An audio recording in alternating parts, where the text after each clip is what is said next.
Good morning. Thank you so much for joining our Massachusetts House Delegation press conference on the Fort Hood Codell. I'd now like to introduce Congressman Stephen Lynch. A reminder to the reporters joining us for this call to please use the raise their hand function to ask a question after the members provide remarks. Congressman Lynch, thank you so much. Thank you, Catherine. Welcome, everyone, especially my colleagues, Representative Catherine Clark and Ayanna Pressley. So we're talking today about our recent congressional delegation down to Fort Hood, which dealt specifically with a series of incidents on that post. However, there is a wider issue that was being addressed in our recent Codell dealing with sexual assault in the military that our colleague, Jackie Spear, who chairs the Armed Services Subcommittee on Military Personnel, has been working on for years. And so that's sort of the context of this congressional delegation, the incidents that, and these go back quite a while. My staff did a preliminary survey of suicides, homicides, various disappearances at Fort Hood going back 5 years, because we had received so many calls to the office about this case and that case, and don't forget our loved ones. We came up with about 150 cases over 5 years, which is deeply troubling, that occurred on that post. Fort Hood is an outlier in terms of even measuring the activity and incident reports coming out of that post, comparing it across the Army, across deployments, across posts around the world. So this is a very bad situation and one of extreme concern. I had been down, just to bring it more close to home, I had spoken with the Fernandez family. As you may know, we lost a young man, Elder Fernandez, Sergeant Elder Fernandez, from Brockton in my district. About a month ago, I had been contacted by the family. At that point, he was missing. So they thought it would be helpful if I went down and just raised the profile. And actually, my goal starting out here was really to get him to come in, right? Because he was missing and there had been an incident that he reported. And we thought it might be more comforting for him knowing that, you can come in, it's safe, you've got some backup here. Unfortunately, as I was leaving for Fort Hood, we got the word that he had expired. So I went down anyway. This was probably close to a month ago now, and we had a first review of the situation there. I will say that over the past month, and especially with the arrival of my colleagues, Representative Pressley and Representative Clark and others, the situation over the past month has changed markedly, at least in one respect, and that is, so on my subcommittee, I chair the subcommittee on national security, so I deal with the military quite a bit. The one thing that was a stark difference between what I usually see and what I saw at Fort Hood was that the Army is a learning organization. They really,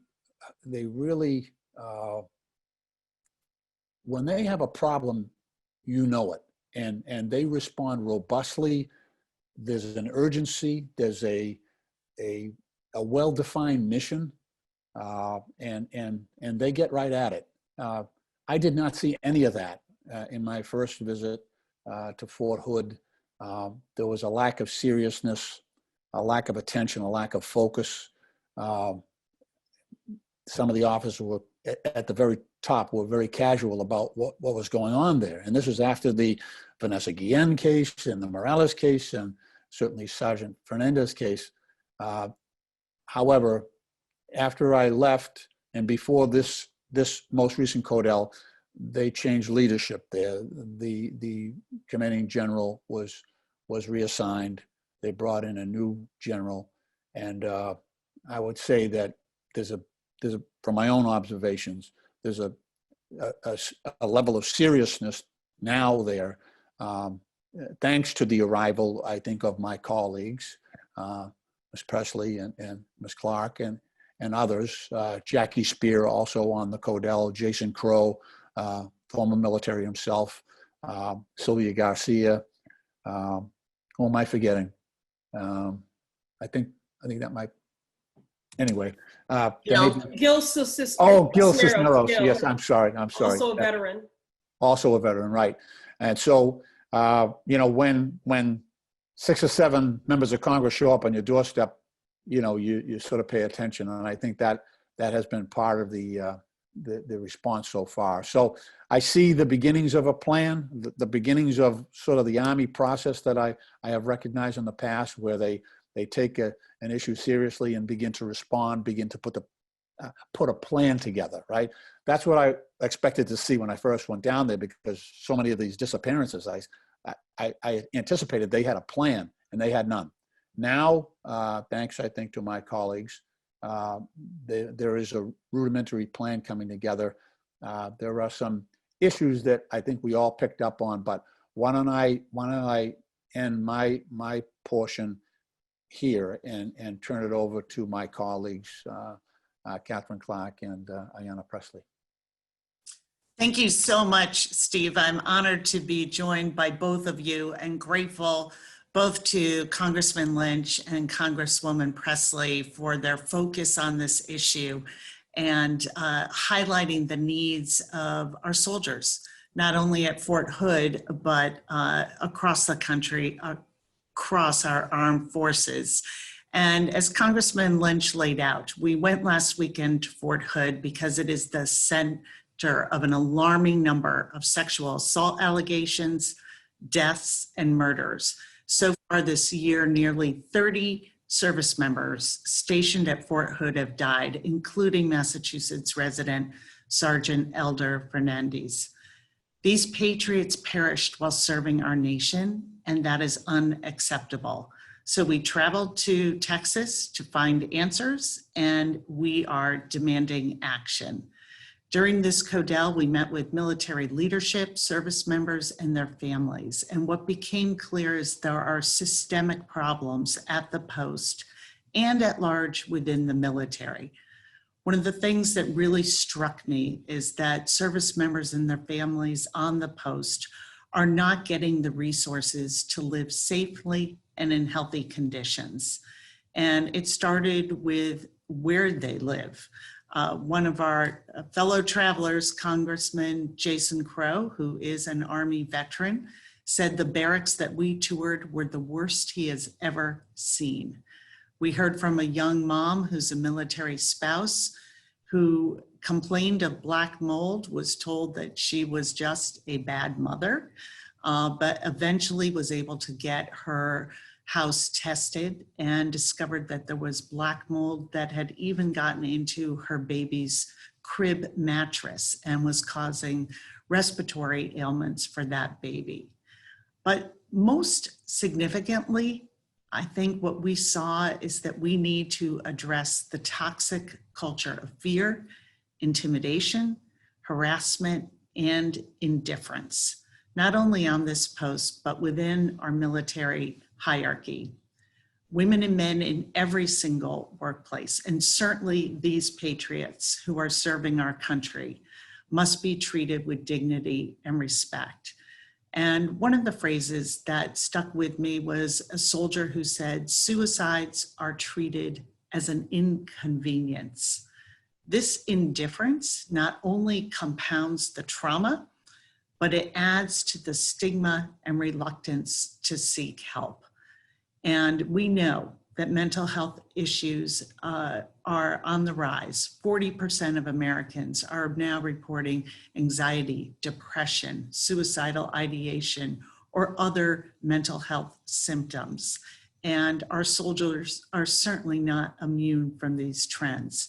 Not only are they facing isolation, we heard from many soldiers who haven't been able to see their families for over a year, but they are suffering trauma, and they need to know that they can get the help they want and there won't be repercussions for their careers. And as we walked the chilling last steps of Vanessa Guillen, as she made her way from her barracks down to the armory where she was murdered, it was chilling. And we know that what happened to Vanessa, what happened to Sergeant Fernandez isn't isolated. What is reported is there are over 7,800 sexual assaults involving service members as victims or subjects, and that number is on the rise. And we also know that over 75% of survivors do not report. And that was confirmed to us talking to some of our young soldiers, young women soldiers, when we were there last weekend. And we also know that a majority of victims are harassed by someone in their own chain of command. So there is a culture that promotes silence, not safety, a culture that rewards retaliation instead of trust. And while I too was heartened by the words from the new Commander General Richardson, I believe that he is committed to it. We need to do everything we can to start changing this culture and support our service members. Just this past week, the House filed the I Am Vanessa Guillen Act. It will create a confidential reporting system for sexual harassment in the military. It will take these cases and prosecutorial decisions out of the chain of command, and it will make sexual harassment a crime within the Uniform Code of Military Justice. We have had assurances that this will come to the floor quickly, and our service members deserve that. They deserve action, respect, and ultimately justice. And speaking of justice, I am very proud to introduce our next speaker, who is always fighting for justice, always getting proximate to those who are suffering, Congresswoman Ayanna Pressley. Thank you, Catherine, and thank you, Steve. Thank you for your steadfast leadership on these issues, and also for your advocacy on behalf of the Fernandez family. And I want to also acknowledge the close partnership of State Representative Liz Miranda, who's also been an incredible advocate for the family. And I spoke with Elder's aunt in advance of the trip, and you know, she shared with me just what an inspiration, a role model that Elder was within the family, in particular for his younger first cousins, all who looked up to him and who aspired to have careers in military service. And their dreams and aspirations have been completely dashed and undermined, eviscerated by his tragic death, but also by the greater issues that have been exposed at Fort Hood. You know, Jason Crow, our colleague who is a veteran and was a part of this CODEL as well, you know, started out our initial meeting with military spouses saying that when he was serving, people would often approach him and say, thank you for your service. And it was something that he didn't very much appreciate. And then others nodded their heads when he said this. And Representative Lynch spoke to this so eloquently in that same meeting, that we have to do more than say a thank you verbally and celebrate the sacrifice and the selfless service of these men and women and their families who serve right alongside them. We have to honor it. And honoring their service means not only rooting out the toxic, systemic culture at Fort Hood, which has persisted for a very long time, but really only for many, certainly not Representative Lynch, who's been, you know, tracking this for a long time, was brought into focus after the brutal murder of Vanessa Guillen, the death of Morales and also of Fernandez. But this is not new. And I just want to just, top line speak to what is going on at Fort Hood. We cannot ignore that the depressed and demoralized experience that servicemen and women and their families are having there. One of the military spouses said, everyone knows that Fort Hood is the place where Army careers go to die. This is about endless wars and multiple deployments, the impact on the family unit, on mental health. This is about a base that has a footprint so large that it's ostensibly a city within a city. And so it brings with it city challenges, including housing stock that is deplorable. I was ashamed. We heard from military spouses who have suffered multiple miscarriages, who are plagued by aggressive asthma and other respiratory ailments, who are living in substandard housing that we know that we have failed to invest in. And so I think we need to really evaluate our defense spending, our priorities, and we have got to end these endless wars. And that's not my opinion. That was the plea of the many servicemen and women and their spouses who we spent time with. So the culture is toxic, it is systemic, and we must continue to conduct vigilant oversight. And just to pick back up again as I close here on the housing points, Representative Lynch and I were both drawing these parallels between what we were hearing from these families about the subpar conditions that they're living in with the same harrowing stories that we hear from our constituents in public housing, because the federal government has walked away from investing in that housing stock. Black mold, roaches, rodents, asbestos, water damage. The story that Representative Clark shared, that black mold for that baby was also in their car seat. So this was a very sobering trip. It was damning in so many ways. And again, I think that the violence taking place there, resulting in extreme trauma and mental health challenges and a demoralized culture and the destabilization of family, is a cruel contradiction for people who have taken an oath, who selflessly serve to ensure this preservation of our democracy, of our families, and our safety, and we are failing them. And that is across the board. So in the name of survivors' justice, in the name of reporting and investigative reforms, in the name of family preservation, in the name of the health of the broader armed services, we will continue to conduct vigilant oversight until these changes are brought about, until justice is served. And actually, there could never be justice, because that would mean that all the lives that we've lost of suicide and suspicious death and murder, we would still have them. But there must be accountability. And we're going to ensure that there is that. And in fact, we did say that we would be returning in the next 3 to 4 months for another visit. And so I'll end there. Thank you, Congresswoman Pressley. We'll move to questions from the media on the line. If you would like to ask a question, please raise your hand using the raise your hand function, and I will call on you. Thank you so much.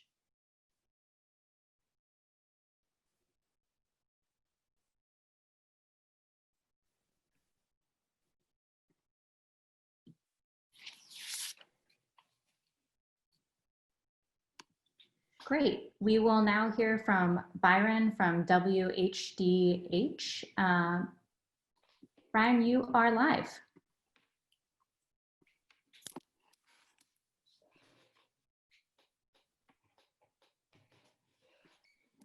Appears you are muted. There, I'm sorry about that. You know, we're in a new world here. This question is for anyone, perhaps you, Congressman Lynch, but anyone. Did you learn any new details about Sergeant Fernandez's death while you were there, or about the bullying or anything that took place that he said took place? And has anyone been either being investigated or implicated or charged with him or respect to anyone else that you know of at this time? Well, thank you, Byron. We actually did, in the course of our investigation,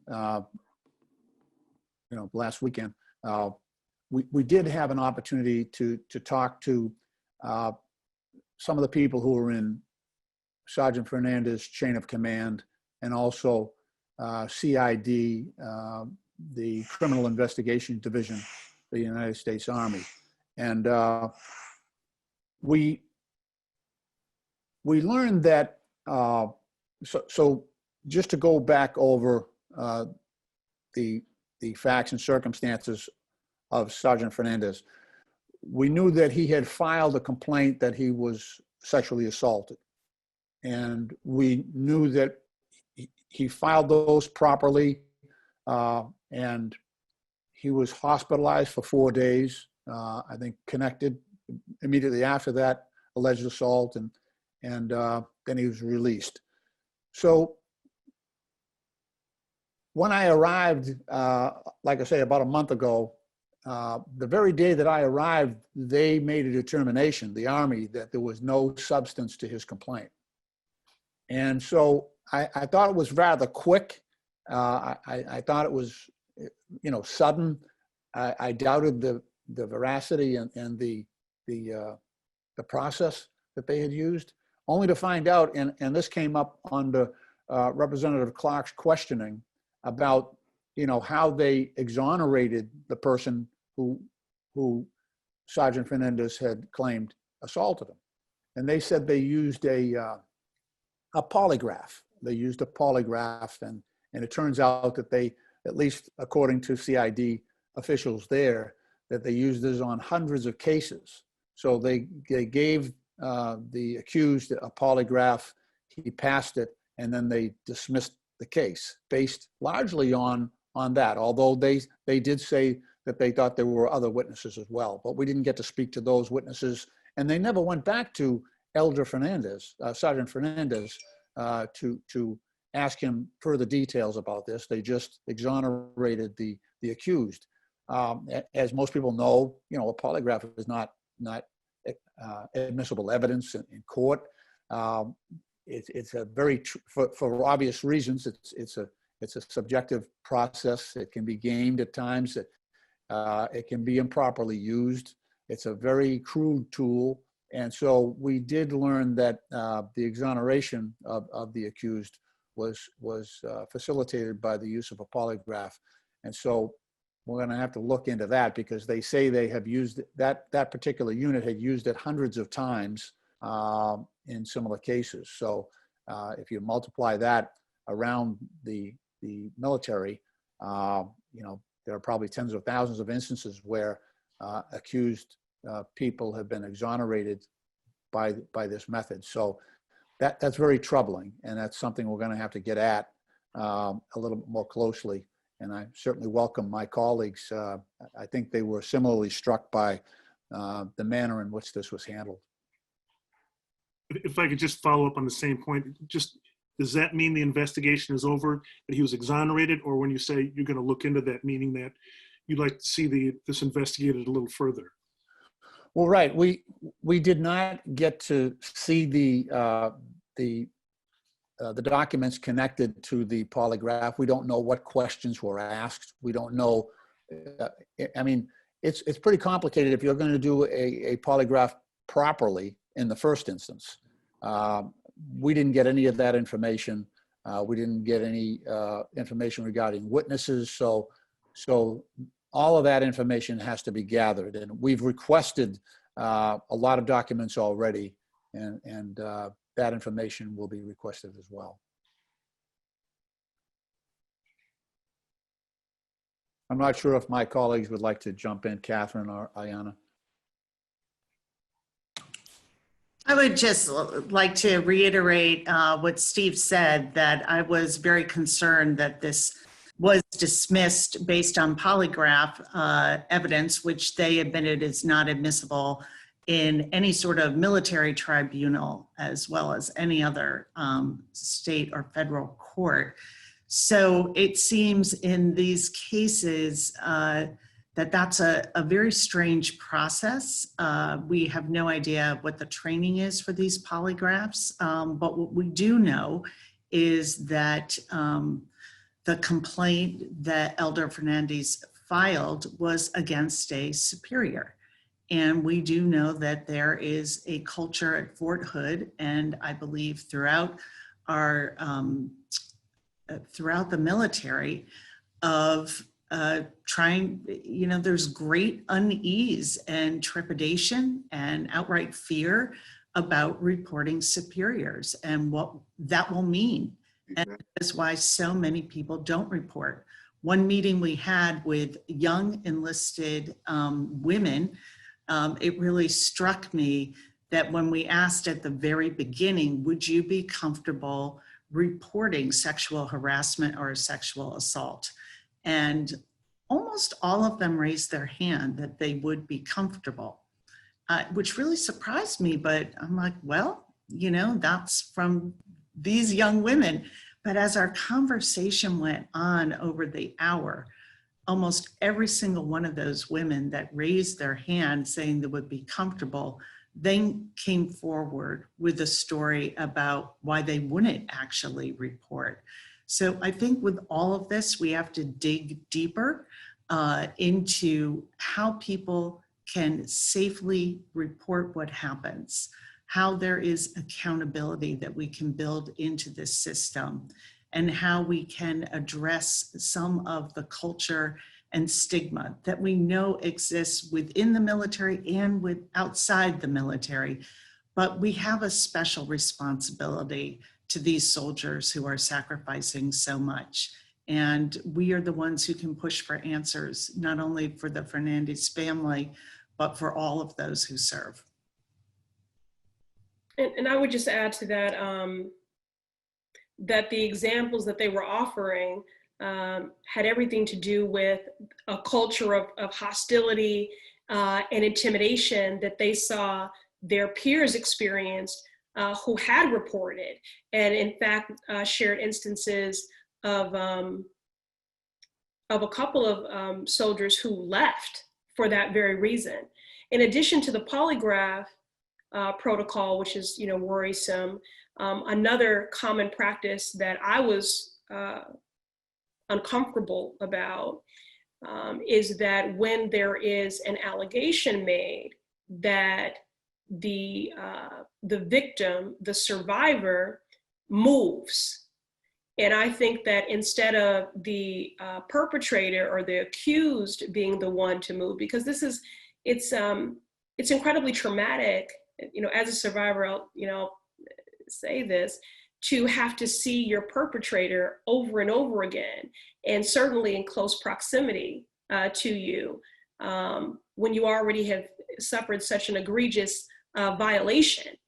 And the fact that the accused or the perpetrator is allowed to stay where they are, but the accused and the victim moves, I think perpetuates this stigma, as if they've done something wrong. And we know that Elder had in fact just moved. So, I mean, those are some of the sort of embedded biases that I think happen that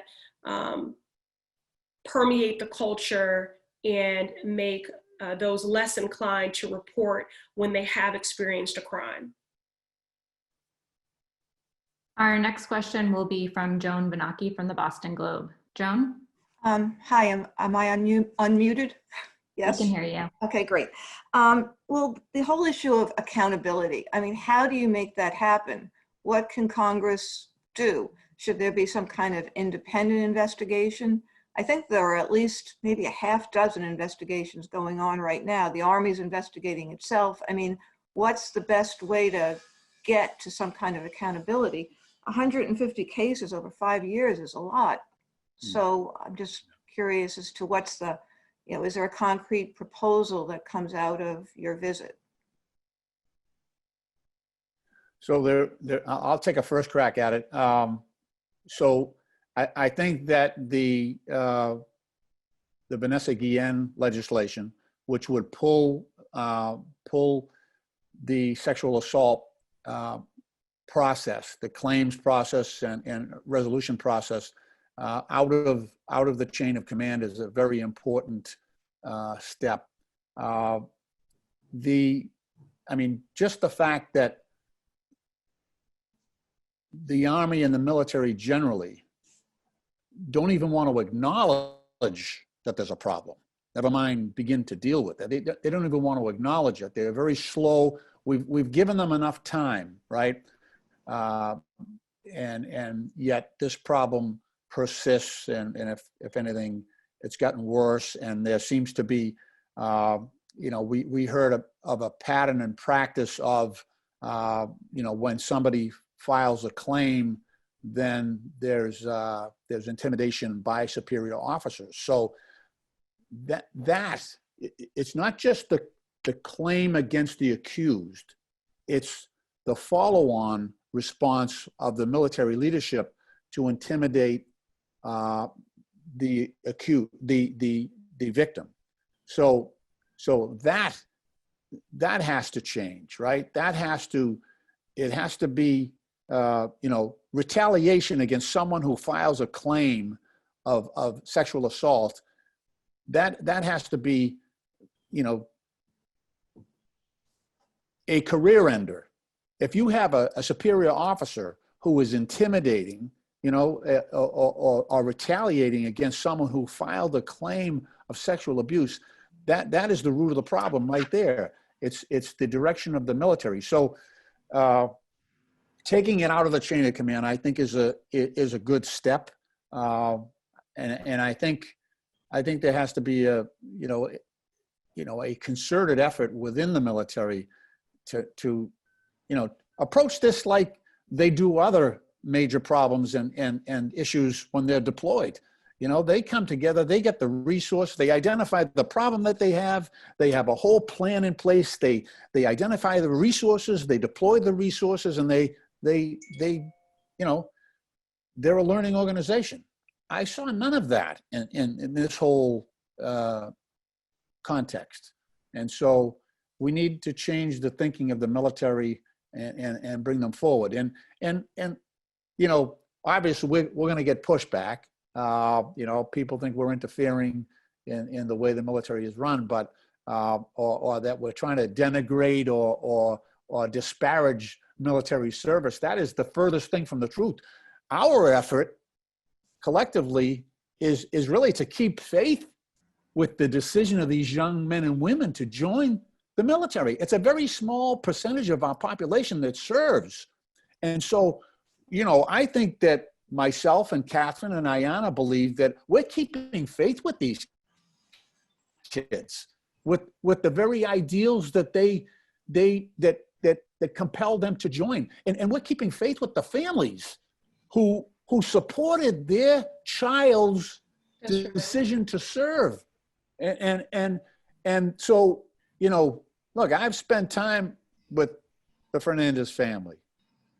They're a wonderful family. They're tight. They're a very loving family. I've spent time with the Guillen family, with Vanessa's mom and dad, and her sisters, who are just, they're just so solid. They're just wonderful human beings. And so that's what this is all about. This is really about American families whose children make that decision to serve, and those families support that decision. That's what this is all about. It's not about an organizational change. It's really about keeping faith with that decision, and it's an honorable and it's a, I mean, you know, when you think about these kids, they're standing in our place, right? In all of our places, they're serving this country. And so, you know, that's got to be the passion that we have in terms of getting to the bottom of this and straightening this mess out. It is an outlier. Fort Hood is an outlier, but this problem is not unique to Fort Hood. I think it's, you know, it's systemic. Well, and if I could just add to that point, it's not unique to Fort Hood. It is systemic, and that's why we need to pass the I Am Vanessa Guillen Act. Steve was speaking to, you know, the first order of business, which would be to take sexual assault charges out of the chain of command, but it also declares sexual assault a crime under military penal code. So to Steve's point about, you know, just a willingness even to acknowledge it, and then to establish independent investigations, to speak more pointedly to your question, Joan, and then confidential reporting grants one the ability to sue for damage, again, reporting protocol reforms, and then, you know, studying how we respond to missing service members. You know, one of the questions that I kept asking repeatedly, and I'm not sure I really received a sufficient answer, and I should say, having worked on the issue of campus sexual assault, I see so many similarities here, both in the desire to suppress reporting, but also the jurisdictional conflicts, you know, that occur. So I saw many similarities there, but one of the questions that I asked repeatedly that I don't feel was ever sufficiently answered, in the 7 suicides, I wanted to know, well, how many of those suicides were originally characterized as AWOL? It's not clear, because anytime someone is not where they're supposed to be, they're immediately designated as AWOL. You know, there is this, well, they're adults, you know, they could be having a hard day, they could have needed a break, you know, all of that can be true. But at what point, what is the prompt? What triggers someone might be in duress, someone might be in danger, and then, you know, prompts a call to authorities, and then to move with vigor and vigilance and expediency to find out exactly where this person is and are they safe. And I think that there's a lag there that is just far too long in the time elapse from the designation of AWOL to there could be something else going on. Yeah, and I would just add that I think that is why this legislation is so important. We've been having this discussion for years, but it is time that we move these sexual assault cases, the prosecutorial decisions and investigations out of the chain of command. There is a breakdown of trust. At best, people felt that you know, things were being met with indifference. And there are problems specific to Fort Hood, but I think most of them, even though they are resulting in a death toll that is completely unacceptable and out of line with other bases and posts around the country, Fort Hood has a breakdown of trust, and there is a breakdown of accountability. And I believe the sincerity of the new command of Fort Hood, but one of the top ranking commanders, I asked him if he would be comfortable with his daughter joining the Army. And he said he didn't know, having spent a career himself in what he considers, you know, a wonderful career. But that's where he felt we were, that he didn't know if he would send his own child. And Congressman Lynch spoke so eloquently when we were there that when these young people put on the uniform, they're all of our children. And we owe them to get to the bottom of this and to make sure that they can do their jobs, take on the great sacrifices and responsibilities that they do at a young age, and that they will be cared for, and that they will be treated like the valued soldiers that they are, and that they will be cared for like they are all of our sons and daughters.